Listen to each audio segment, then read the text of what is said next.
दोस्तों 80 के दशक में शूट हुए रामायण को लोग आज भी बहुत ज्यादा भक्ति भाव से देख रहे हैं। रामायण की शूटिंग एक ऐसे समय में हुए थे जब तकनीक इतने विकसित नहीं हुए थे। जी हाँ दोस्तों, उस समय न कोई VFX और न ही कोई एडवांस्ड एडिटिंग टेक्निक थे। तो दोस्तों आपके भी दिमाग में ये बात जरूर आई होगी कि 80 के दशक में बिना किसी खास तकनीक के रामायण की शूटिंग कैसे हुई होगी और इस शूटिंग में किन किन परेशानियों का सामना करना पड़ा होगा। रामायण के कलाकार बिना किसी सुविधा के शूटिंग कैसे मैनेज करते थे, उस समय रामायण बनाने में कितना खर्च हुआ, कलाकारों को कैसे चुना गया, उस समय बानर सेना और जामवंत जैसे कैरेक्टर कैसे डेवलप हुए थे। दोस्तों आपके सभी सवालों के जवाब आज के इस वीडियो में आपको मिलेंगे, लेकिन इसके लिए आपको इस वीडियो को अंत तक देखना होगा। लेकिन दोस्तों इससे पहले इस वीडियो को शुरू करें, वीडियो को ज्यादा से ज्यादा लाइक कीजिए और साथ ही दोस्तों अगर आप इस चैनल पे पहली बार वीडियो देख रहे हैं तो दोस्तों इस वीडियो के नीचे लाल बटन को दबाकर इस चैनल को सब्सक्राइब जरूर कर लीजिएगा। दोस्तों आज से 33 साल पहले जिस रामायण को रामानंद सागर ने बनाया था उसका जादू आज भी बरकरार है।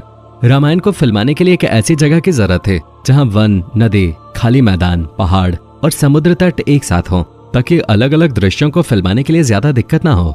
बहुत सी जगहों की तलाश करने के बाद आखिरकार एक ऐसी जगह मिले जहां इस पवित्र कथा को फिल्माया जाए और वो जगह थी गुजरात का एक छोटा सा शहर उमरगांव। ये शहर रामायण के लिए एक पर्याप्त स्थान था। इस शहर की आबादी भी इतनी घनी नहीं थी जिस वजह से यहाँ काम करना मुनासिब हुआ। गुजरात के उमरगांव में रामायण की शूटिंग पूरे 550 दिनों तक चले और इस दौरान कुल 78 एपिसोड फिल्माए गए। बताया जाता है कि ज्यादातर कलाकार शूट के दौरान सेट पे ही रुका करते थे। उमरगांव मुंबई से 4 घंटे की दूरी पर स्थित है और यहाँ बहुत से पर्यटन स्थल मौजूद हैं। रावण का किरदार निभाने वाले श्री अरविंद त्रिवेदी मुंबई से ट्रेन से उमरगांव शूटिंग के लिए आते थे।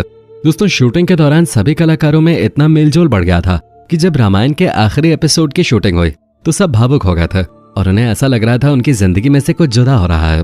दोस्तों रामायण के प्रसारण के दौरान सड़कें सूनी हो जाते थे। घर के सभी लोग एक साथ टीवी के सामने बैठकर रामायण देखने लगते थे।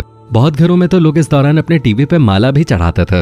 श्री राम का किरदार निभाने वाले अरुण गोविल और माता सीता का अभिनय करने वाली दीपिका के अनुसार लोग उन्हें भगवान राम और सीता माता के रूप में ही देखते थे और जब भी वो किसी सार्वजनिक कार्यक्रम में जाते थे तो लोग उनके पैर भी छूने लगते थे। दोस्तों अगर हम आपको रामायण की शूटिंग के बारे में बताएं तो रामायण में लक्ष्मण का किरदार निभाने वाले सुनील लहरी ने बताया कि रामायण में हनुमान जी को इधर उधर उड़ते हुए बहुत देखा गया है, मगर शूटिंग के दौरान असल में वो उड़ नहीं रहे थे, वो तो कुर्सी या स्टूल पे बस खड़े कर दिए जाते थे। जी हाँ दोस्तों, सुनील लहरी ने बताया कि हनुमान जी के कंधे पे जब राम और लक्ष्मण को बिठाने वाला सीन शूट किया गया था तो वो उन सभी के लिए बहुत ही मजेदार रहा था और उन्होंने शूटिंग के साथ इसका खूब लुत्फ भी उठाया था।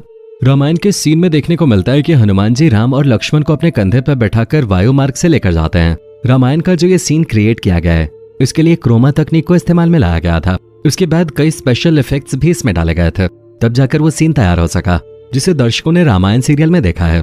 क्रोमा तकनीक और स्पेशल इफेक्ट्स का इस्तेमाल करते हुए दिखाया गया था कि ऊंचाई पर हनुमान जी किस तरीके से उड़ रहे हैं। सुनील लहरी के मुताबिक उन्हें ऊंचाई पे दिखाने के लिए 2 स्टूल पे उन्हें खड़ा कर दिया गया था। ब्लू क्रोमा और स्टूल पे भी ब्लू रंग चढ़ाकर इस सीन की शूटिंग किए गए थे। हनुमान जी के बड़े बड़े हाथ दिखाने थे तो इसके लिए एक रैंप तैयार किया गया था। इसी पर चढ़कर राम और लक्ष्मण जी गए थे और हनुमान जी के कंधे पे वे जा बैठे थे। सुनील लहरी ने बताया कि इस सीन की जो शूटिंग हुई थी वो काफी हद तक केवल इमेजिनेशन थे। सुनील लहरी और अरुण गोविल को कुछ पता ही नहीं चल रहा था कि आखिर हो क्या रहा है। कैमरे के पीछे से जो निर्देश उन्हें दिए जा रहे थे वो बस उसी को लगातार फॉलो करते जा रहे थे। जिस वक्त इस सीन की शूटिंग चल रही थी उस वक्त अरुण गोविल और सुनील लहरी को यह सीन बहुत ही अटपटा लग रहा था। हालांकि जब एडिट होकर ये उनके सामने आया तो ये उन्हें बहुत ही खूबसूरत लगा और बाद में दर्शकों को भी ये बहुत पसंद आया। दोस्तों रामायण की बात करते हुए रामानंद सागर के बेटे प्रेम सागर का कहना है कि जब वे उमरगांव में शो की शूटिंग कर रहे थे तब न जाने कितने ही लोग भगवान के दर्शन करने के लिए वहां पहुंच जाते थे। जी हाँ, केवल आम लोग ही नहीं बल्कि कई बार तो VIP भी वहां पहुंच जाते थे और सभी कलाकारों के लिए रहने से लेकर खाने तक की पूरी व्यवस्था भी की जाते थे। इसके साथ ही प्रेम सागर ने यह भी बताया कि शूटिंग करने का कोई समय तय नहीं होता था, यहाँ तक कि शूटिंग सुबह से लेकर आधी रात को 3 बजे तक भी होते रहते थे। दोस्तों आपको जानकर हैरानी होगी कि हनुमान बने दारा सिंह जी को आधी रात को मेकअप करवाना पड़ता था और उनका मेकअप करने में करीब 2 से 3 घंटे का समय लग जाता था। इसके अलावा शो में बहुत से जूनियर आर्टिस्ट की भी जरूरत पड़ते थे, तो ऐसे में कई सैनिकों को इकट्ठा करना सच में काफी मुश्किल होता था। बता दें कि इस काम को करने के लिए आसपास के लोगों को गाँव में ढोल नगाड़े बजाकर बुलाया जाता था और उनसे ये भी कहा जाता था कि जो काम करेगा उसे फ्री में खाना और 10 रुपए भी दिए जाएंगे। दोस्तों रामायण में राम का किरदार निभाकर प्रसिद्ध हुए अरुण गोविल जहां भी जाते लोग उनके आगे नतमस्तक हो जाते थे। इस किरदार में अभिनेता को देखकर ऐसा लगता है मानो वो इसी के लिए बने हों। लेकिन बहुत कम लोग ही जानते होंगे कि रामानंद सागर ने पहले इस रोल के लिए इस अभिनेता को रिजेक्ट कर दिया था। इस बारे में अभिनेता अरुण गोविल ने एक शो में खुलासा किया इस दौरान उन्होंने रामायण में अपनी कास्टिंग के बारे में यह दिलचस्प किस्सा सुनाया था। उन्होंने बताया कि जब उन्हें पता चला कि रामानंद सागर रामायण बना रहे हैं तो वो उनके पास रोल मांगने पहुंच गए थे। रामानंद सागर के पास जाकर अरुण गोविल ने उनसे कहा कि वो राम का किरदार निभाना चाहते हैं। रामानंद सागर ने उन्हें देखा और कहा कि ठीक है, जब समय आएगा तो देखा जाएगा। कुछ समय बाद जब शो के कास्टिंग के लिए ऑडिशन शुरू हुए तो अरुण गोविल को भी बुलाया गया, लेकिन शो की टीम को उनका ऑडिशन पसंद नहीं आया, जिसकी वजह से उन्हें रिजेक्ट कर दिया गया। लेकिन फिर एक दिन रामानंद सागर ने अरुण गोविल को फोन कर मिलने के लिए बुलाया। इसके बाद जब अरुण गोविल राम के किरदार के लिए लुक टेस्ट देने पहुंचे तो उनके स्माइल देख उन्हें तुरंत राम का किरदार मिल गया, क्योंकि उनके मुस्कान में रामानंद सागर को भगवान जैसी सौम्यता नजर आई, जो राम के किरदार के लिए बिल्कुल परफेक्ट था। दोस्तों, रावण का रोल करके अरविंद त्रिवेदी घर घर लोकप्रिय तो हो गए, लेकिन आप ये जानकर हैरान हो जाएंगे कि रामानंद सागर के लिए वो पहली पसंद नहीं थे। अरविंद त्रिवेदी मध्य प्रदेश के इंदौर के रहने वाले थे और उन्होंने गुजराती फिल्मों में ज्यादा काम किया। जब उन्हें पता चला कि रामानंद सागर रामायण बना रहे हैं तो वो गुजरात से मुंबई ऑडिशन के लिए पहुंच गए। उन्होंने तो केवट के रोल के लिए ऑडिशन दिया था।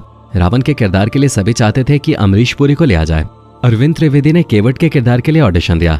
जब वो बाहर निकलने लगे तो बॉडी लैंग्वेज और एटीट्यूड देखकर रामानंद सागर ने उन्हें रावण का रोल दिया। रावण के रोल में ढलने के लिए उन्हें कड़ी मेहनत करनी पड़ते थे। शूटिंग से 5 घंटे पहले वो तैयार होना शुरू कर देते थे। उनकी ज्वेलरी से लेकर कपड़ों का वजन ही कई किलो का होता था। उनका मुकुट 10 किलो का हुआ करता था। अरविंद खुद भी राम भक्त और शिव भक्त थे। जब वो शूटिंग पर जाते थे तो पूरा दिन व्रत रखते थे। शूटिंग खत्म करने के बाद वो रात में अपना व्रत तोड़ते थे। उन्हें इस बात का बहुत अफसोस होता था कि स्क्रिप्ट की वजह से उन्हें भगवान राम के लिए कड़वे शब्दों का प्रयोग करना पड़ता था। दोस्तों, सीता के रोल के लिए दीपिका चिखलिया का सिलेक्शन कैसे हुआ था, इस बारे में उन्होंने खुद बताया कि उन दिनों विक्रम बेताल की शूटिंग सागर जी के घर पे ही होते थे। दीपिका को महारानी का रोल दिया गया था। वो पूरे दिन महारानी के ही गेटअप में घूमते रहते थे। एक दिन दीपिका ने देखा कि सागर जी के घर पे बहुत सारे बच्चे आए हुए हैं। उन्हें लगा कि कहीं सागर जी की पत्नी ने घर पे ट्यूशन क्लासेस देना तो शुरू नहीं कर दिया, मगर बाद में किसी ने बताया कि वो बच्चे रामायण टीवी सीरियल के लव कुश के रोल के लिए ऑडिशन देने आए थे। इसके बाद रामानंद सागर ने उन्हें सीता का रोल दे दिया। तो दोस्तों, ये थी कहानी दीपिका के सीता बनने के। दोस्तों, 33 साल पहले इस शो का एक एपिसोड बनाने में 9 लाख रुपए की लागत आते थे। हालांकि इस सीरियल ने दूरदर्शन के लिए 23 करोड़ रुपए कमाए थे।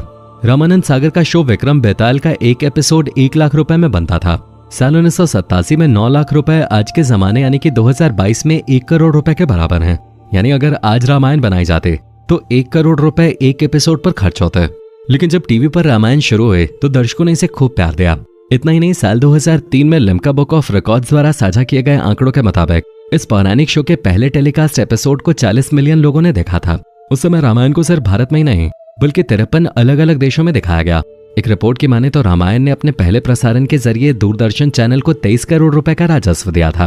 तो दोस्तों, कैसा लगा हमारा आज का एपिसोड, हमें कमेंट करके बताइएगा जरूर। हमें आपके कमेंट्स का इंतजार रहता है। दोस्तों, उम्मीद करता हूँ कि हमारा ये एपिसोड आपको पसंद आया होगा। दोस्तों, अगर आप चैनल पे नए हैं तो प्लीज चैनल को सब्सक्राइब जरूर कर दीजिएगा, क्योंकि हम आपके लिए रोज इस तरह के वीडियोस बनाते रहते हैं।